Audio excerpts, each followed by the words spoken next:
अस्सलाम वालेकुम जी, मैं आपका भाई मुबीन अहमद और आपको 2.5 मरला अढ़ाई मरला सिंगल स्टोरी घर का इंटीरियर विजिट कराया जा रहा है। इस टाइम इस घर के गराज में आपको इस घर का पहला वाशरूम मिल जाता है। खूबसूरत सी टाइल फ्लोरिंग है। गराज से सीढ़ियाँ फर्स्ट फ्लोर के लिए बिल्कुल सेपरेटली कर दी गई हैं। साथ में इस घर का जो है ये लाउंज एरिया, खूबसूरत सी टाइल फ्लोरिंग, निशीज यहाँ पर ज़बरदस्त काम किया गया।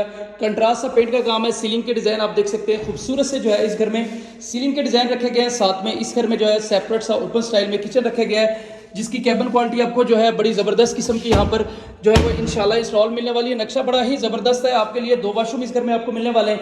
साथ में ग्राउंड फ्लोर पर इस घर का मास्टर साइज का बेडरूम, यहाँ पर भी आपको देख सकते हैं 2x4 की टाइल फ्लोरिंग है।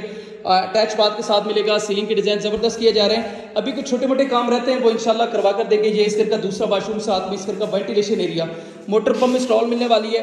लोकेशन की बात करी जाए तो नूर पार्क सोसाइटी, गज्जुमता, आहलू रोड, लाहौर में घर वाक़ है। सिर्फ 26 लाख रुपए में घर मिल जाएगा। बाकी मजीद डिटेल के लिए चैनल सब्सक्राइब करें, फ़ोन पर रब्ता करें।